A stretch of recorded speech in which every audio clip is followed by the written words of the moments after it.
بسم اللہ الرحمن الرحیم۔ گمنام ہیرو کے معزز ناظرین السلام علیکم۔ دوستو لائک ضرور کر دیا کریں، شکریہ۔ آئیے چلتے ہیں کہانی کی طرف۔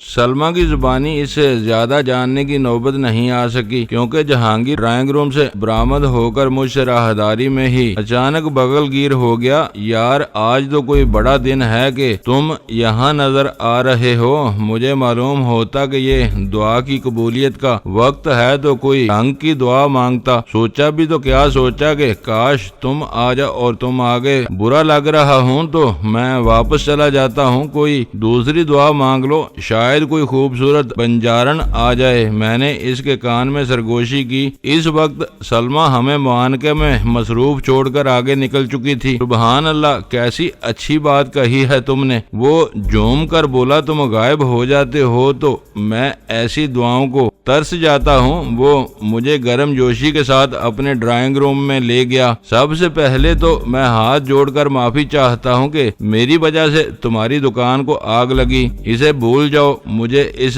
بچے کا کلک ہے جو اس آگ میں جل کر مر گیا۔ وہ کون ظالم لوگ تھے جنہوں نے کسی کی جان کی پرواہ کیے بغیر دکان کو آگ لگا دی؟ انہی کی تلاش میں لگا ہوا ہوں۔ تم گئے تھے اپنی جلی ہوئی دکان کا ملبہ دیکھنے، جو جل گیا اسے کیا رونا؟ اس نے برجستہ اپنا ایک محاورہ ایجاد کر لیا، وہاں جا کر بلا وجہ دل خراب کرنے سے کیا فائدہ ہوتا؟ دکان تمہاری اپنی تھی یا کرائے پر لی ہوئی تھی؟ موقع مناسب دیکھ کر میں نے وہ سوال داغ دیا۔ اس کے منہ سے الکوہل کی بو ضرور آ رہی تھی، مگر خوشی کی بات یہ تھی کہ وہ نشے میں بے خود نہیں تھا۔ سلمیٰ سے صلح ہو جانے کے بعد اس کے پینے کی رفتار میں نمایاں کمی آئی تھی۔ پگڑی پر لی تھی، 400 روپیہ مہینہ کرایہ ہے اس کا، اس نے فخریہ لہجے میں بتایا۔ مالک دکان کو تمہارے گھر کا پتہ تو معلوم نہیں ہے؟ میں نے اس سے تصدیق چاہی۔ نہیں، اس کو رسید بدلی کے 20,000 دے کر دکان اپنے نام کرا لی تھی، گھر سے اسے کیا لینا تھا؟ ویری گڈ، پھر بھی کسی اجنبی کو اوپر اپنے فلیٹ میں نہ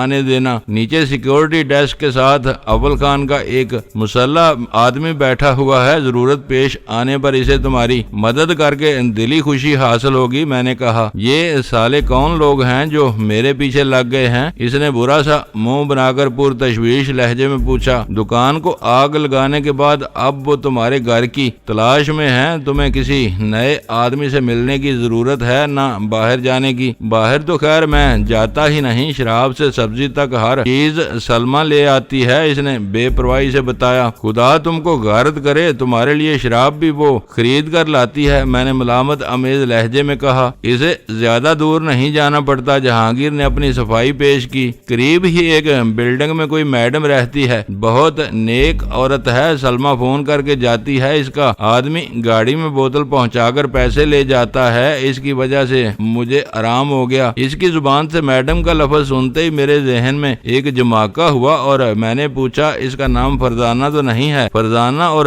دیوانہ معلوم نہیں، سب اسے میڈم کہتے ہیں۔ وہ بائیں آنکھ دبا کے بولا، سنا ہے کہ ڈلتی عمر کی زوردار عورت ہے۔ وہ اپنی دنیا میں مگن رہنے والا آدمی تھا، اسے کچھ سمجھانا لا حاصل تھا۔ اگر وہ اپنی بیوی سے شراب منگوا کر خوش ہوتا تھا تو مجھے کیا اعتراض ہو سکتا تھا؟ میں بس دعا کر سکتا تھا کہ میڈم رسم و راہ بڑھا کر کہیں سلمیٰ کو اپنی راہ پر نہ لگا لے۔ میں نے اپنے لیے سگریٹ سلگائی، پھر اس سے پوچھا، سلمیٰ کے بناؤ سنگار کا کیا چکر ہے؟ اسے دلہن بنا کر اپنے ہنی مون کی یاد تو تازہ نہیں کر رہے ہو؟ سچ پوچھو تو اپنا ہنی مون عظمت ماموں کی گرفتاری کے بعد اب شروع ہوا ہے۔ اصل ہنی مون تو لڑائی جھگڑے کی نظر ہو گیا تھا۔ اس نے اپنی بپتا شروع کر دی۔ ان عورتوں کا بابا آدم نرالا ہے، گھر میں اپنے مردوں کے سامنے سر جاڑ منہ پہاڑ بنائے رہتی ہیں، باہر نامحرموں میں جانے لگتی ہیں تو سولہ سنگار کر کے چھمک چھلو بن کر جاتی ہیں۔ میں نے سلمیٰ سے کہہ دیا ہے کہ گھر میں بند صبر کر رہا کرے، باہر جاتے ہوئے میک اپ بگاڑ لیا کرے۔ اب وہ اسی ٹھاٹ سے کھانا پکاتی اور برتن دھوتی ہے۔ اپنی پوری زندگی میں آج تم نے عقل کی بات کی ہے۔ میں نے اس کی تائید کی، عورت کو صرف اپنے مرد کے سامنے بند صبر کر رہنا چاہیے، دوسروں سے اسے کیا لینا؟ اس نے برد باری سے اس بات میں اپنا سر ہلایا اور جھک کر صوفے کے نیچے سے اپنا گلاس نکال لیا جو آدھا خالی تھا۔ تم اپنی حرکتوں سے باز نہیں آئے، پھر دن دہاڑے اسکاچ چڑھا رہے ہو۔ میں نے اسے گھورتے ہوئے کہا، چکھ کر دیکھ لو۔ اس نے اپنا گلاس میری طرف بڑھا دیا۔ اسکاچ برائے نام ہے، پورا گلاس نرا پانی ہے۔ اس کے بعد تم نے دوسرا گلاس بنایا تو میں یہاں سے اٹھ کر چلا جاؤں گا۔ میں نے گھراتے ہوئے اسے دھمکی دی، دور ہٹاؤ اس گلاس کو، یہ اسی قابل ہیں۔ سلمہ نے کچن سے میری تائید کی۔ میں کہتی ہوں کہ تم ہفتے عشرے کے لیے یہاں آ جاؤ تو یہ بالکل سدھر جائیں گے۔ تم کھانا پکا رہی ہو یا ہماری باتیں سن رہی ہو؟ وہ کھڑا ہو کر خفگی سے داڑا۔ دونوں کام کر رہی ہوں، چاہو تو آ کر دیکھ سکتے ہو۔ سلمہ کا لہجہ سلگانے والا تھا، مگر جہانگیر پر اس کا خاطر خواہ اثر نہیں ہوا۔ وہ خاموشی سے صوفے پر بیٹھا اور گلاس اپنے ہونٹوں سے لگا لیا۔ تم صبح اٹھنے کے بعد شراب نوشی کرتے ہو تو کسی ندیدے کی طرح سونے تک پیتے رہتے ہو، یہ بہت بری عادت ہے۔ تم وقت اور پینے کو دیکھ رہے ہو، مقدار کو دیکھو۔ میں تمہیں سچ بتا رہا ہوں کہ میں شراب کم اور پانی زیادہ پیتا ہوں۔ تم دیکھ نہیں رہے کہ میرے گلاس کا رنگ کتنا ہلکا ہے؟ اچھا یہ بتاؤ کہ تمہاری دانست میں دن بھر میں کتنی پی لیتا ہوں گا؟ تمہارا ایک بوتل سے زیادہ کا یومیہ اوسط ہوگا۔ میں نے محتاط تخمینہ لگا کر بتایا۔ 1 لیٹر کی بوتل پورے 2 دن چلتی ہے، اس نے فاتحانہ انداز سے بتایا۔ یقین نہ ہو تو سلمہ سے پوچھ لو، ساری خریداری اسی کے ہاتھ میں ہے۔ سلمہ میرے لیے چائے اور کچھ گرما گرم اسنیکس کی ٹرے لے کر آئی۔ اس نے جہانگیر کی بات سن لی تھی۔ میرے سامنے والے صوفے پر بیٹھتے ہوئے بولی، یہ ٹھیک کہہ رہے ہیں، ان کی مقدار کم ہوئی ہے، مگر میں کہتی ہوں کہ یہ دن بھر کا سلسلہ ٹھیک نہیں ہے۔ لت پڑ ہی گئی ہے تو شام کو اپنا شوق پورا کر لیا کریں۔ بس اپنے مشورے اپنے پاس رکھو۔ جہانگیر نے بے رخی سے کہا، میں اپنے مسئلے خود جانتا ہوں۔ مجھے معلوم ہے کہ تمہیں یہ غم کھائے جا رہا ہے کہ لاہور سے تمہارے میکے کا کوئی مہمان یہاں آ گیا تو مجھے دیکھ کر کیا سوچے گا۔ کان کھول کر سن لو کہ مجھے اپنے بارے میں چرس اور ہیروین بیچنے والوں کی رائے کی کوئی پرواہ نہیں ہے۔ دیکھ لیا؟ سلمہ نے بے بسی سے میری طرف دیکھتے ہوئے کہا، زیادہ سمجھاتی ہوں تو یہ ایسی گھٹیا باتوں پر اتر آتے ہیں جن کا کوئی سر پیر نہیں ہوتا۔ سر پیر کیوں نہیں ہوتا؟ کیا لاہور میں تمہارے عظمت ماموں ہیروین کی اسمگلنگ کے چکر میں نہیں پکڑے گئے؟ بیچارے ابھی تک اندر ہیں۔ جہانگیر کے آخری فقرے میں ہمدردی سے کہیں زیادہ تضحیک کا پہلو نمایاں تھا۔ سلمہ روحانسی ہو کر اٹھ گئی۔ کبھی کبھی تم بہت سنگ دل ہو جاتے ہو، تمہیں میری خوشی ایک آنکھ نہیں باتی۔ یہاں میری موجودگی پسند نہیں ہے تو میں کچن میں اپنا منہ جھونکنے جا رہی ہوں۔ منہ نہ جھونکنا، ہانڈی چڑھا دینا۔ ڈینی کو 1:30 بجے کھانا تیار ملنا چاہیے، یہ ہمارے ساتھ کھانا کھا کر جائے گا۔ اس نے سلمہ کے پیچھے آنکھ لگائی۔ میں کھانے کے لیے نہیں رکوں گا، میں نے سختی سے انکار کر دیا۔ میں بہت مشکل سے وقت نکال کر تمہارے پاس آیا ہوں۔ میں تمہیں ذاتی طور پر فضا میں منڈلانے والے خطرات سے آگاہ کرنا چاہ رہا تھا۔ میں چائے پیتے ہی چلا جاؤں گا، مجھے دوسرے کام بھی نپٹانے ہیں۔ اس نے اپنی تجویز پر اصرار نہیں کیا، نرمی سے بولا، یہ شی کا چکر کب تک چلتا رہے گا؟ نئے آئی مین کا وقت پورا ہو چکا ہے، اس کے بارے میں تم کسی بھی وقت اچھی خبر سن لو گے۔ اچھی خبر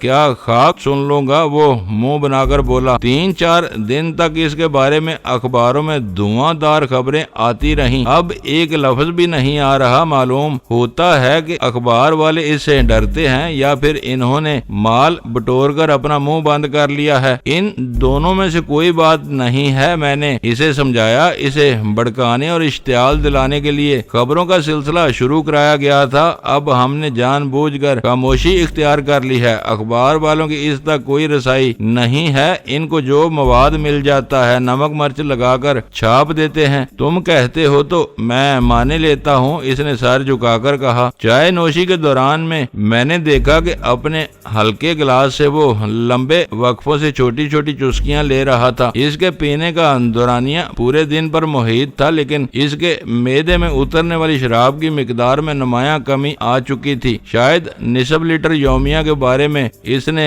غلط بیانی نہیں کی تھی۔ چائے ختم کرتے ہی میں اٹھ گیا۔ گھر پہنچ کر مجھے اول خان کو تلاش کرنا تھا، اس سے جملہ مسائل پر تبادلہ خیال کرنے کے ساتھ شام 5 بجے کا پروگرام بھی طے کرنا تھا۔ وہ دونوں میاں بیوی مجھے روکتے رہ گئے، مگر میں وہاں سے روانہ ہو گیا۔ گھر میں وہ تینوں چائے کا دور چلا رہے تھے۔ انہوں نے جس انداز میں میرا استقبال کیا، اس سے یہ یہ اندازہ لگانا مشکل نہیں تھا کہ میری ذات ان کے درمیان موضوع سخن بنی ہوئی تھی۔ جلال کو اتنی سویرے تمہارے کیا ضرورت پڑ گئی تھی؟ ویرا نے تیکھے لہجے میں پوچھا۔ معلوم ہوتا ہے کہ گھر میں اس کا دل نہیں لگتا۔ کیسے لگے گا؟ اس کی گھر والی اسلام آباد میں ہے، یہاں وہ خود بے گھر ہے، اپنا کام جلد از جلد ختم کر کے واپس جانا چاہ رہا ہے، مگر ہر بار کوئی نہ کوئی ایسی بات ہو جاتی ہے کہ اسے رکنا پڑ جاتا ہے۔ تم لوگ بے خبری کے بازار میں بیٹھے ہوئے ہو، ذرا ٹیلی ویژن آن رکھو، اس پر کوئی اہم اعلان آ سکتا ہے۔ سلطان شاہ نے فوری طور پر ٹیلی ویژن آن کر دیا۔ ویرا اس اعلان کے بارے میں جاننا چاہ رہی تھی، میں اسے نظر انداز کر کے فون کی طرف متوجہ ہو گیا۔ اول خان اسٹیشن 4 پر نہیں تھا، کسی گشت پر نکلا ہوا تھا۔ میں نے موبائل پر اسے پکڑ لیا۔ اس وقت گشت پر کیسے نکل کھڑے ہوئے؟ رابطہ ہونے پر میں نے سوال کیا۔ تھوڑی دیر پہلے فون آیا تھا، شہر میں ریڈ الرٹ ڈکلیئر کر دی گئی ہے، معلوم ہوتا ہے کہ کچھ ہونے والا ہے، اس نے بتایا۔ وہ پیغام سننے کے بعد سے میری طبیعت مضطرب ہے، پتہ نہیں روشنیوں کا یہ شہر خطروں کی دلدل سے کب نکلے گا۔ یہاں آ جاؤ، میں اسی بارے میں کچھ تبادلہ خیال کرنا چاہتا ہوں۔ اس ریڈ الرٹ کا محرک جلال ہے، میں ابھی اسی سے مل کر آ رہا ہوں۔ ایسی بات ہے تو میں 10-15 منٹ میں پہنچ رہا ہوں۔ اس کا وہ پیغام سن کر میں نے فون بند کر دیا۔ تم اس سے کس ریڈ الرٹ کی بات کر رہے تھے؟ ویرا نے میری آنکھوں میں جھانکتے ہوئے اشتباہ امیز لہجے میں پوچھا۔ بات ذرا لمبی ہے، چھری کے نیچے دم لو، اول خان آ جائے تو ایک بار ہی سب کچھ بتا دوں گا۔ کیا یہ بن ڈیوڈ کا کوئی چکر ہے؟ اس نے سوال کیا۔ ہاں، اس کے سر پر جنون سوار ہو چکا ہے، کاش ہم اسے روکنے میں کامیاب ہو سکیں۔ ٹیلی فون کی گھنٹی بجنے لگی۔ اس بار جلال سے بات ہوئی۔ ریڈ الرٹ کے آرڈرز کا اجرا ہو چکا ہے، مگر ریڈیو اور ٹی وی سے کوئی اعلان نہیں ہو سکے گا، وہ بتا رہا تھا۔ شہریوں کو جلد از جلد ہوشیار کرنے کے لیے یہ ضروری ہے، میں نے زور دے کر کہا۔ ہم معاملے کا صرف ایک رخ دیکھ رہے ہیں، وزارت داخلہ والے ایسے معاملات کو ہم سے بہتر سمجھتے ہیں۔ وہ کہہ رہے ہیں کہ ایسے اعلانات کے بہت منفی اثرات ہوں گے، شہر میں خوف و ہراس پھیل جائے گا، افراتفری مچے گی، لوگ دفاتر اور دکانیں بند کر کے گھروں کو چلے جائیں گے، پوری شہری زندگی درہم برہم ہو کر رہ جائے گی، جس کے معاشرتی اثرات پر کئی روز تک قابو نہیں پایا جا سکے گا۔ ہم نے رد عمل کے اس پہلو کے بارے میں نہیں سوچا تھا۔ مجھے خوشی ہوئی کہ اعلیٰ انتظامی عہدوں پر کہیں کہیں عمدہ سوجھ بوجھ رکھنے والے ذہین افسر مامور تھے، جو لکیر کے فقیر نہیں تھے، کوئی بھی فیصلہ کرنے سے پہلے اس کی اونچ نیچ پر اچھی طرح غور کر لیتے تھے۔ میں نے کہا، ایسا ہونا عین ممکن ہے، بلکہ یہی ہوگا۔ سراسیمگی اور خوف و ہراس پھیلنے لگے تو پھر کچھ بھی ہو سکتا ہے۔ بس میں نے تم کو یہی بتانے کے لیے فون کیا تھا کہ ہمارے آدھے فیصلے پر عمل ہوا ہے۔ ریڈیو اور ٹی وی کے اعلانات راہ والوں کو روکنے کے لیے تھے۔ میں نے کن اکھیوں سے ویرا کی طرف دیکھتے ہوئے کہا، ان کو خوفزدہ کرنا بھی ضروری ہے، اس کی تم فکر نہ کرو۔ جب شہر کی سڑکوں پر باوردی پولیس کی کثرت نظر آتی ہے تو ہر جرائم پیشہ شخص گڑبڑ کا اندازہ لگا لیتا ہے۔ وہ تینوں تربیت یافتہ اور تجربے کار ہیں، قدم باہر نکالتے ہی اندازہ لگا لیں گے کہ ان کے لیے موسم سازگار نہیں ہے۔ اب میں گھر پر ہی ہوں، کہیں سے کوئی خبر ملے تو مجھ سے یہیں رابطہ کر لینا۔ تم فکر نہ کرو، موبائل فون کا رواج ہو جانے کے بعد باہمی رابطے آسان ہو گئے ہیں، ضرورت پڑی تو میں تم کو پکڑ لوں گا۔ ویرا میرے فارغ ہونے کے انتظار میں بے چینی سے بار بار پہلو بدل رہی تھی۔ جلال سے میری گفتگو ختم ہوتے ہی بول پڑی، پتہ نہیں اول خان کتنی دیر میں آئے، تم اپنی کہانی شروع کر دو، میں اب زیادہ دیر تک صبر نہیں کر سکتی۔ میں ایک شرط پر یہ دوہری مشقت برداشت کر سکتا ہوں کہ تم اپنے ہاتھ سے مجھے عمدہ چائے بنا کر پلاؤ۔ میں نے کچھ وقت گزارنے کے لیے وہ شرط عائد کر دی، ورنہ مجھے مزید چائے پینے کی کوئی خواہش نہیں تھی۔ میں جہانگیر کے گھر سے چائے پی کر ہی ادھر آیا تھا۔ میں چائے بنا دوں گی، تم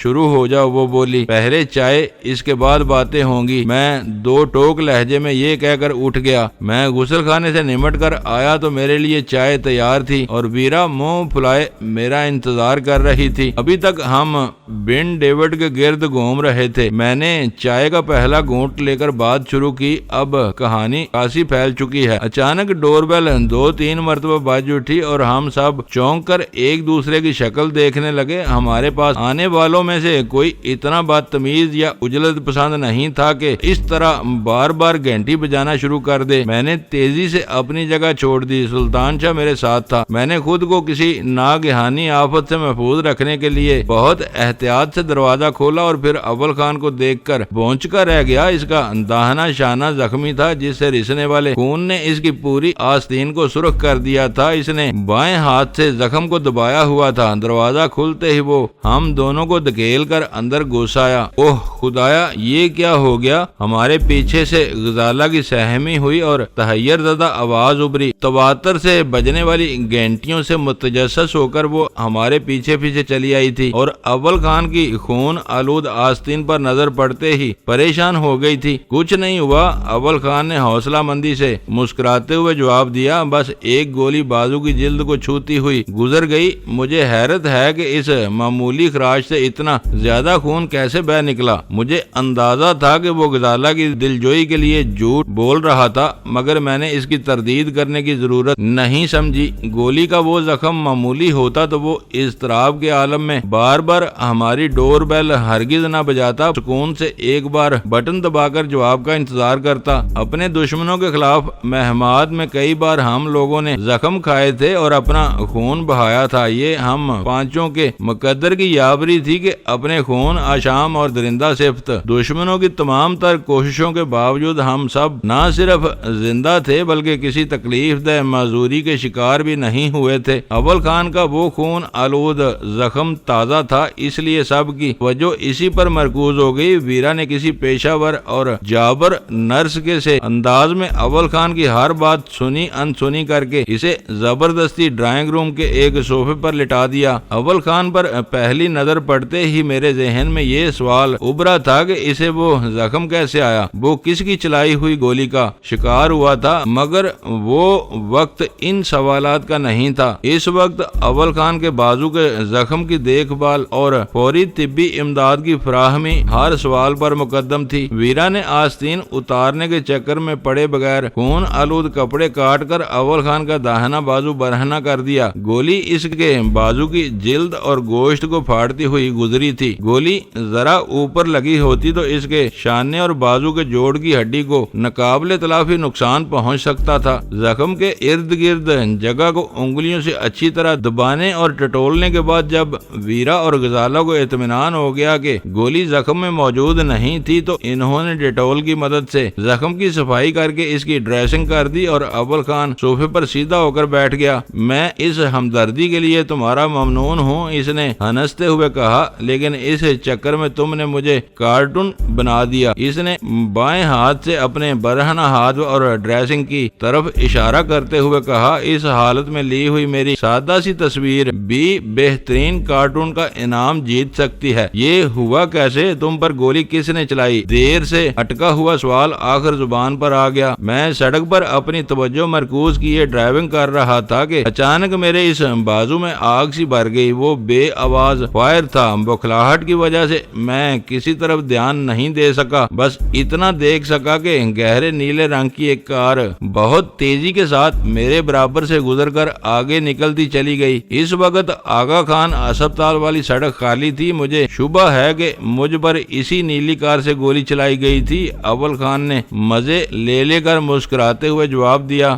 ہنسو نہیں، یہ بہت سنگین واقعہ ہے۔ ویرا تشویش سے بولی، نامعلوم حملہ آور نے تمہارے بازو کا نہیں، کھوپڑی یا گردن کا نشانہ لیا ہوگا۔ یہ تمہاری خوش قسمتی تھی کہ تم بال بچ گئے۔ تم نے بخلاہٹ کے باوجود کار چلانے والے کو تو دیکھا ہوگا، مہلت ہی نہیں ملی، اس کی رفتار بہت تیز تھی۔ میں ناگہانی طور پر اسٹیئرنگ پر اپنا توازن برقرار نہیں رکھ سکا۔ مجھے عجلت میں بریک لگا کر اپنی گاڑی کی رفتار کم کرنا پڑی۔ اتنی دیر میں وہ گاڑی بہت تیزی سے دور نکل چکی تھی۔ اس نے بتایا، تم نے کچھ تو دیکھا ہوگا، وہ کون تھا؟ کوئی مقامی تھا یا میرا کوئی ہم وطن کار چلا رہا تھا؟ ویرا نے اصرار کیا، وہ کوئی مقامی ہی رہا ہوگا۔ اول خان نے سوچتے ہوئے جواب دیا، اس کی چمڑی سفید ہوتی تو یہ بات لاشعوری طور پر میرے ذہن میں کہیں نہ کہیں اٹک جاتی۔ مقامی کون ہو سکتا ہے؟ غزالہ خود کلامی کے انداز میں بڑبڑائی، اس وقت ہمارے سارے حریف غیر ملکی بلکہ امریکی ہیں۔ تم